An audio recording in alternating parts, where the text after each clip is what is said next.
आज मी तुम्हाला झटपट असं मोड आलेल्या मसूर आणि मोड आलेल्या मुगाचं कालवण बनवून दाखवणार आहे। त्यासाठी बघा 150 ग्रॅम मोड आलेला मसूर घेतलेला, ह्याला थोडेसे कमी मोड आलेले आहेत आणि 150 ग्रॅम मोड आलेले मूग आहेत, ह्याला जरा जास्त मोड आलेले आहेत। ह्यांना काय आहे, तुम्ही कुकरला एक शिट्टी करून पण घेऊ शकता, नाहीतर डायरेक्ट जरी बनवलं तरी पण चालू शकते। स्वच्छ धुवून रात्रभर हे भिजत घातलं होतं आणि दुसऱ्या दिवशी हे पूर्णपणे स्वच्छ धुवून बांधून ठेवलं होतं कॉटनच्या कपड्यामध्ये आणि पूर्ण दिवसभर दुसऱ्या दिवशी दुपारी 3-3:30 वाजता हे मी काढलेलं आहे। तर ह्याला जरा लेट मोड येतात पण ह्याला लवकर मोड येतात। तुम्ही हे कुकरमध्ये पण बनवू शकता आणि कढईमध्ये पण बनवू शकता। सेम मी सांगते तुम्हाला कसं बनवायचं ते, म्हणजे वेळ जर असेल तुमच्याकडं तर मग कढईमध्ये बनवा, नाही तर कुकरमध्ये पण बनवू शकता। अर्धी पळी तेल काढून घेतलेलं आहे आणि गरम होऊन देऊया। तेल गरम झालेलं आहे, छोटा 1 चमचा मोहरी टाकायची। मोहरी एकदम बारीक अशी आहे गावरान, थोडीशी भाजून घेऊया। पहिली छोटा 1 चमचा जिरे टाकायचं, त्यात टाकणार आहे मी हिंग पावडर, त्यात टाकायचे आपल्याला कढीपत्ता। गॅस आहे मीडियम। मोठ्या आकाराचा एक कांदा एकदम बारीक कापून घेतलेला आहे। आता ह्यात मी एखादी गोष्ट टाकते आणि जर तुम्हाला ती गोष्ट आवडत नाही तर तुम्ही ती नाही टाकली तरी पण चालू शकते। कांदा चांगला भाजून घ्यायचा। कांदा बघा मस्त असा भाजला गेलेला आहे। ह्याच्यामध्ये थोडंसं एकदम सुक्कं खोबरं, कोथिंबीर, आलं आणि लसूण असा कुटून घेतलेला आहे। 1 गड्डी लसूण आहे, अर्धा इंच आलं आहे आणि कोथिंबीर आणि थोडंसं एकदम सुक्कं खोबरं आहे।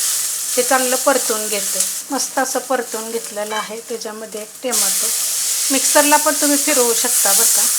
त्याच्यामध्ये टोमॅटो वगैरे टाकून तुम्ही जरी मिक्सरला जरी बारीक केलं तरी पण चालेल। मी काय करते, खलबत्त्यामध्ये कुटून घेते, मला तसं आवडतं। मी तुम्ही मिक्सरला केलं तरी चालेल। यांच्या सगळ्यांच्या रेसिपी मी अपलोड केलेल्या आहेत, जेवढं पण मी साहित्य टाकते ना त्यांची सगळ्यांची लिंक तुम्हाला ह्या रेसिपी खाली भेटेल।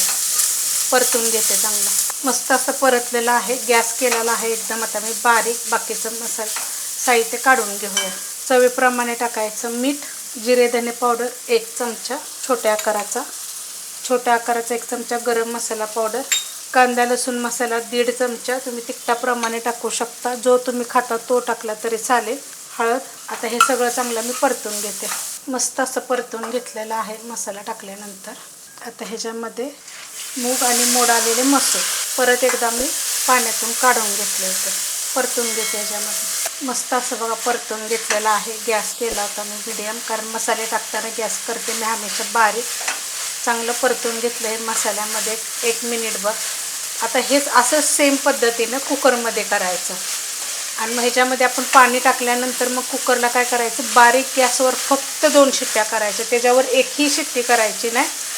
गॅस बंद करायचा आणि पूर्ण थंड झाल्यानंतर खोलायचा। मग तुम्हाला किती पाणी टाकायचं तेव्हा आत्ताच पाणी टाकायचं आणि करायचं, मस्त होईल। आता मी ह्याच्यामध्ये ना गरम पाणी टाकणार आहे।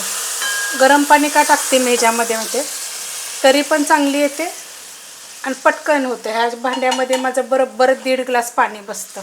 मिक्स करून घेते, चांगलं मिक्स करून घेतलेलं आहे। तुम्हाला दाखवते किती पातळ झालेलं आहे, हे अशा पद्धतीत झालेलं आहे। आता हे अजून शिजलेलं नाही आहे, गरम पाणी टाकलं का नाही की लगेच उकळतं। आता ह्याला आपण चांगलं उकळून घेऊया। हे बघा लगेच उकळायला लागलं, पहिले उकळून घेऊया मग मी तुम्हाला दाखवते। उकळलेलं आहे बघा, लगेच उकळलं हे, कारण की आपण ह्याच्यामध्ये गरम पाणी ओतलं होतं। अशा पद्धतीत झालेलं आहे। आता हे अजून शिजलेलं नाही आहे, शिजायचे अजून। ह्याच्यामध्ये मी 2 चमचे शेंगदाण्याचं कूट टाकणार आहे, नाही टाकलं तरी पण चालू शकते। हे जे आपण साहित्य टाकलं होतं ना, हे जर तुम्ही मिक्सरला बारीक केलं का नाही तर मग ही शेंगदाण्याचं कूट पण टाकायची गरज नाही आहे, फक्त 2 चमचे टाकलेलं आहे। असं पण खूप छान लागतं बरं का। तशा पण रेसिपी केलेल्या आहेत बरं का, मिक्सरला वाटण करून वगैरे, पण हे असं सुद्धा टेस्ट छान येते। करून बघा एकदा। एकदम बारीक गॅस करणार आहे, कारण की जर हा मीडियम केला का नाही तसं सगळीकडं मग हे उडलं जातं असं, त्यासाठी एकदम बारीक गॅस करणार आहे। ह्याच्यावर मी झाकण ठेवणार आहे आणि कमीत कमी 10 ते 12 मिनटामध्ये कालवण शिजून जातं, असं झाकण ठेवणार आहे। 10 ते 12 मिनटं फक्त बारीक गॅसवर बघा। 10 ते 12 मिनटं मी झाकून ठेवलं होतं, एकदा मी हलवलेलं सुद्धा आहे। मस्त झालेलं आहे, एवढं आटलेलं आहे, छान झालेलं आहे। अजून जरी पातळ तुम्हाला पाहिजे असलं तर मग वाढवू शकता, मस्त असं शिजलेलं पण आहे हे. असं खूप छान लागतं बरं का. करून बघा असं एकदम झटपट.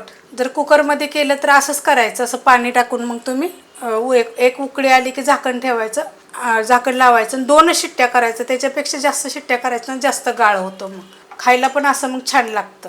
रेसिपी आवडली असेल तर लाईक करा, सबस्क्राईब करा, कमेंट करा आणि शेअर बी करा.